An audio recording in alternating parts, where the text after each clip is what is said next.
बिस्मिल्लाहिर्रहमानिर्रहीम। अस्सलाम वालेकुम नादरीन, आप यूट्यूब चैनल देख रहे हैं। मैं इमरान खान हूँ। नादरीन, जो एक दूरी पैदा हो गई है मौजूदा हुकूमत में और इस्टेब्लिशमेंट में, क्या इसमें वाकई कोई सदाकत है या ये चीज़ें तब्दील हो जाएंगी आने वाले दिनों में किसी नई प्रोडक्ट में?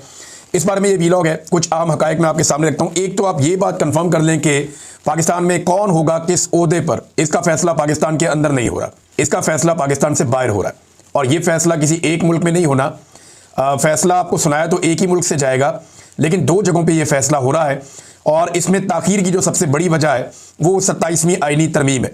यानी 27वीं आईनी तरमीम में जिस किस्म का गंद मार दिया है, जो नाअहली उसमें की गई है, जिस किस्म की उसमें अजीबोगरीब चीज़ें छोड़ दी गई हैं, वो नालायकी अब सामने आ गई है। 27वीं आईनी तरमीम के बाद पूरे के पूरे इदारे का स्ट्रक्चर अजीबोगरीब कर दिया गया। फिर उसकी सपोर्ट के अंदर जो चीज़ें की जानी थी वो नहीं की गई, और उसकी वजह से एक बेचैनी भी है और इदारे के अंदर भी बड़ा अजीब सा माहौल बना हुआ है। यानी एयरफोर्स और नेवी के लोगों को लगता है कि जी हम कोई सौतेले हैं, हमें कभी भी मौका नहीं मिलेगा आगे जाने का या आगे बढ़ने का, वो रास्ता बंद किया गया। और दूसरा, जो भी आर्मी चीफ आएगा वो सबसे पहले एक जंग लड़ेगा ताकि वो फील्ड मार्शल बन जाए, और फील्ड मार्शल बनने के बाद ताहयात इस्तिस्ना और ताहयात मुराद भी उसको मिल जाएंगी, और फिर उसको कभी हटाया भी नहीं जा सके। ये अजीबोगरीब किस्म की चीज़ें जो 27वीं आईनी तरमीम में कर दी गई हैं, ये अब दर्द सर बन गई उन आकाओं के लिए भी जिनको पता चला कि अब करना क्या है। क्योंकि पाकिस्तान के आर्मी चीफ का फैसला कभी भी पाकिस्तान के अंदर नहीं होता। ये फैसला दीगर स्टेक होल्डर मिलकर करते हैं।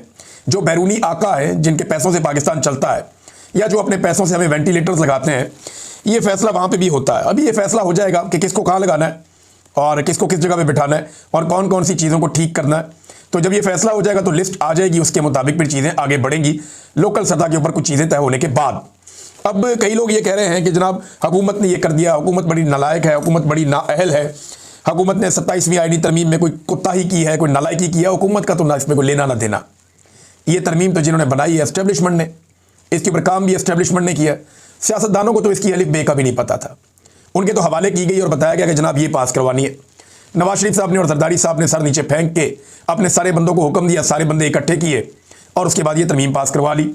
और जिन दिनों में ये तरमीम पास हो रही थी उन दिनों में PMLN के MNAs की बाकायदा और पीपल्स पार्टी के तस्वीर दी गई थी एयरपोर्टों के ऊपर कि जनाब ये बंदे, और उनके नाम शाम भी थे कि ये बंदे कम से कम अभी पाकिस्तान से बाहर ट्रैवल नहीं करने चाहिए। अगर इनमें से कोई जाए तो उनको रोक लिया जाए ताकि पाकिस्तान के अंदर सारे के सारे बंदे मौजूद हों और कल को कोई बहाना ना करे जनाब मैं चला गया। तो ये एस्टेब्लिशमेंट की तरमीम थी। सियासतदानों पर इसका इल्ज़ाम ना लगाएं।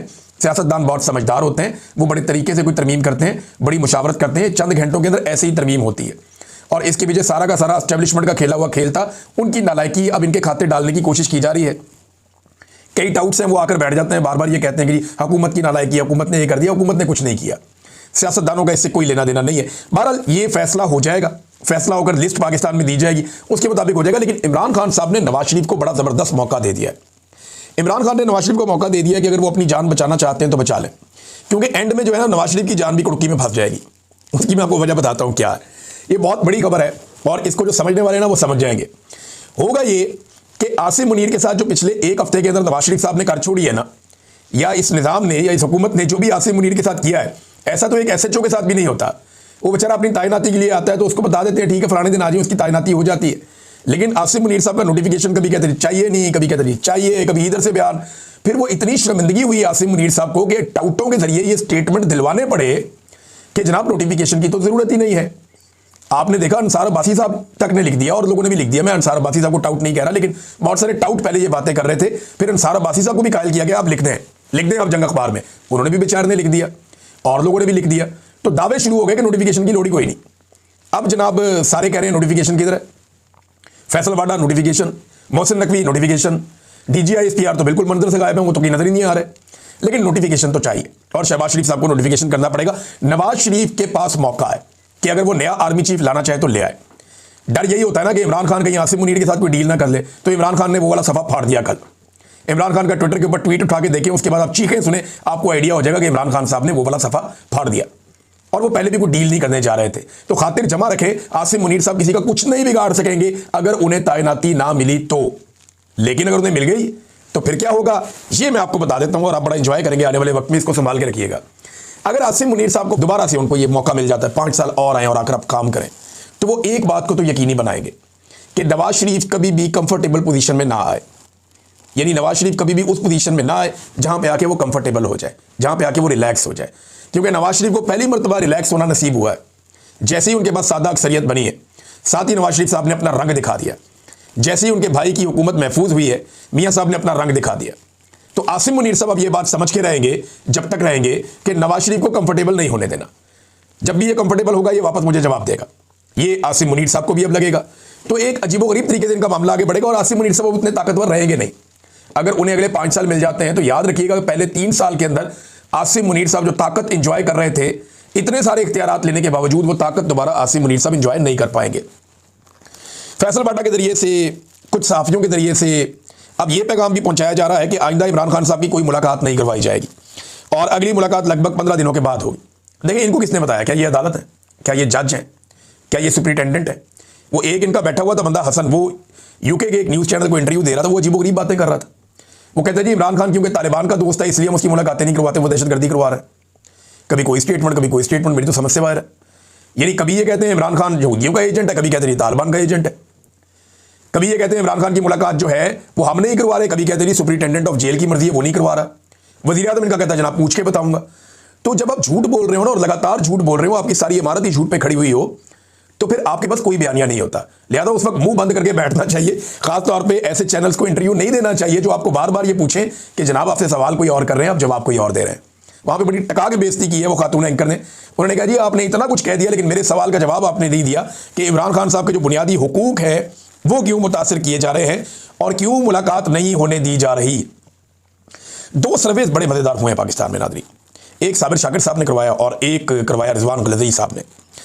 इन 2 सर्वेज के अंदर सवालात बड़े इंपॉर्टेंट थे। साबिर शाकिर साहब ने पूछा कि फील्ड मार्शल आसिम मुनीर को आना चाहिए या नया आर्मी चीफ आना चाहिए।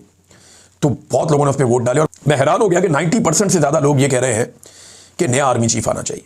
आसिम मुनीर साहब के साथ वो नहीं जाना चाहते। और रिजवान गलज़ई साहब ने एक सर्वे करवाया जो इससे भी ज़्यादा इंटरेस्टिंग है।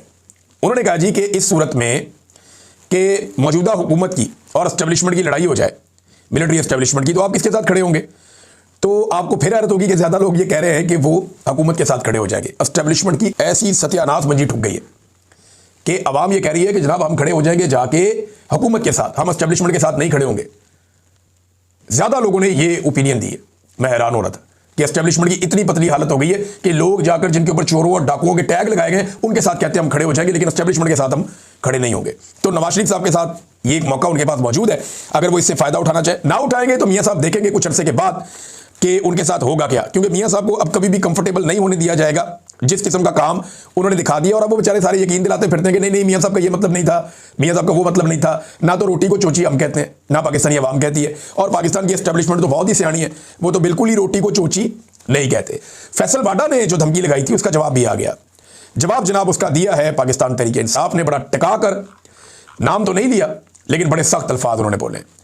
तहरीक इंसाफ ने कहा जी पाकिस्तान की आवाम ने बेनामी जायदादें सुनी हैं, बेनामी बैंक अकाउंट सुने हैं, बेनामी लेन देन भी बहुत देखे हैं, मगर मुल्क के सियासी कबाड़ खाने से पिछले कुछ बरस से एक नया तमाशा भी निकला है। एक बेनामी सेनेटर, ये वही शख्स है जो हर वक्त फटे हुए माइक की तरह मुसलसल शोर मचाता है और जिसकी पूरी सियासत सिर्फ गैर मुहज़्ज़ब ज़बान, धमकियों और बाजारी जुमलों पर खड़ी है। इस बेनामी सेनेटर ने जो रकीक, घटिया और लुच्चड़ ज़बान इस्तेमाल की है वो इसके अपने ज़हनी मेयार और गैर सियासी होने का मुंह बोलता सबूत है। कल तक यही शख्स इमरान खान के कदमों में बैठकर उनको अपना वालिद जैसा करार देता था, बिल्कुल देता था, सियासी साया तलाश करता था, और आज अपनी सियासी यतीमी छुपाने के लिए उसी इमरान खान और उनकी फैमिली पर हमला आवर है। लेकिन ये बहुत सारी चीज़ें और बहुत कुछ लिखा हुआ है कि इमरान खान साहब बड़े डटे हुए हैं, लेकिन ऐसे शख्स के बारे में या उसकी जानिब से ऐसी की तैसी कहना किसी सियासी जमात या ख़ानदान के खिलाफ नहीं बल्कि बराह रास्त अदालत आलिया के हुक्म की तौहीन है। पहले भी यही बेनामी कबाड़ी सेनेटर सुप्रीम कोर्ट में हाथ जोड़कर माफ़ी मांग चुका है।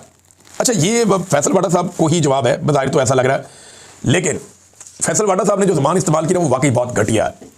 और उन लोगों के बारे में जिनकी वजह से फैसल बाटा की सियासत शुरू हुई, और फैसल बाटा को कौन जानता है? सिर्फ यही जानते हैं ना कि इमरान खान साहब के साथ होता था, वरना तो इसकी अपनी पहचान कोई नहीं थी। फौज भी इन्हें कभी किसी ओहदे पे ना बिठाती, कभी सेनेटर ना बनाती अगर ये इमरान खान के साथ माजी में ना चले होते। इनकी सारी अहमियत इमरान खान की वजह से, जैसे रेहाम खान को लोग जानते हैं इमरान खान की साबिक अहलिया होने के नाते से, वरना बहुत सारे और लोग ऐसे हैं जिन्हें लोग नहीं जानते, बहुत सारी खवातीन ऐसी हैं जिन्हें लोग नहीं जानते। तो फैसल बाटा हो गया, ओन चौधरी हो गया, बहुत सारे और लोग हो गए, इनकी पहचान इमरान खान की वजह से, इनकी अपनी जाती कोई पहचान नहीं है। ये लोग हमेशा, ये जहां मर्जी चले जाएं, ये इमरान खान की वजह से ही हमेशा पहचाने जाएंगे। और इमरान खान के बारे में डिप्लोमेट मैगजीन है अमेरिका का, उसने एक बड़ा ज़बरदस्त आर्टिकल लिखा है। ये आर्टिकल बहुत इंपॉर्टेंट है कि क्या इमरान खान साहब को कत्ल किया जा सकता है। ये बहुत इंपॉर्टेंट आर्टिकल है, इन्होंने बड़ी रिसर्च के बाद ये आर्टिकल लिखा और इसमें बड़ी ज़बरदस्त चीज़ें हैं, मैं आपके साथ शेयर करता हूँ। सबसे पहले उन्होंने कहा जी कि पाकिस्तानी फ़ौज इमरान खान को ख़त्म करने की मुतहम्मल क्यों नहीं हो सकती। उसकी वजह, बेपनाह मकबूल लीडर को हटाने से बहरान ख़त्म नहीं होगा, उससे एक ऐसी कैफियत पैदा हो जाएगी कि पाकिस्तान की रियासत उस कैफियत में ज़िंदा नहीं रह सकती या कायम नहीं रह सकती। इमरान खान साहब की हिरासत में मौत के बारे में अफवाहें आई और बहुत अदम एतमाद था लोगों के अंदर, और पाकिस्तान के सियासी मंजरनामे की सारी मंजरकशी हो रही है। हुकाम ने दावे किए कि जनाब ऐसा कुछ नहीं हुआ, लेकिन ये अफवाहें बहुत तेज़ी से फैलती हैं। आसिम मुनीर साहब ये समझते हैं कि इमरान खान को ख़त्म करना एक बड़ी तबाहकुन गलती होगी जिसे एस्टेब्लिशमेंट किसी सूरत बर्दाश्त नहीं कर सकती। आसिम मुनीर ने अपने करियर में खुद अपने से पहले वाले जो डिक्टेटर्स थे, अपने पेशरो जो थे, उनकी जरहाना पॉलिसियों के नताइज देखे हैं। जैसा कि जनरल परवेज़ मुशर्रफ के लापरवाह इक़दामात, यानी 2006 में नवाब अकबर बुगटी का कत्ल हुआ और 2007 में लाल मस्जिद का ऑपरेशन हुआ, बेनज़ीर भुट्टो भी कत्ल हो गई।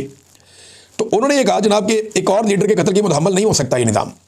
नवाज शरीफ जब 2019 में बीमार हुए तो उनको फ़ौरन इंग्लैंड भेजा गया। वो ये सोचते हैं कि पंजाब से अगर कोई रहनुमा ऐसे मारा गया तो रद्द-ए-अमल बहुत ज़्यादा भड़क जाएगा, और ये एक बुनियादी हकीकत है। फ़ौज की ताकत, फ़ौज की भर्ती और कानूनी हैसियत पंजाब के सियासी जज्बात से इनका गहरा ताल्लुक है। तो फ़ौज की भर्ती भी यहाँ से होती है, फ़ौज का कैशमेंट एरिया भी यही है। जुल्फ़िकार जी भुट्टो की फांसी या बेनज़ीर भुट्टो का जो कत्ल हुआ था उसमें तो एस्टेब्लिशमेंट कुछ ना कुछ करके बच गई, बहुत बड़े एहतजाज हुए लेकिन कोई बहुत बड़ी बगावत नहीं हुई। लेकिन इमरान खान एक मुख्तलिफ हकीकत है, वो नस्ली तौर पर पंजाबी नहीं पश्तून है, लेकिन उनका ताल्लुक पंजाब से है और पूरी कौम में उनकी हमायत है, और पाकिस्तान से बाहर भी उनकी हमायत बहुत बड़े पैमाने पर फैली हुई है। जब उनकी गिरफ्तारी हुई थी 2023 में, तो उसके बाद क्या हुआ था उसके बारे में फिर सारा कुछ लिखा हुआ, किस तरीके से क्या कुछ हो गया। तो उन्होंने कहा खान को ख़त्म करने से सियासी बदअमनी को भड़काने का खतरा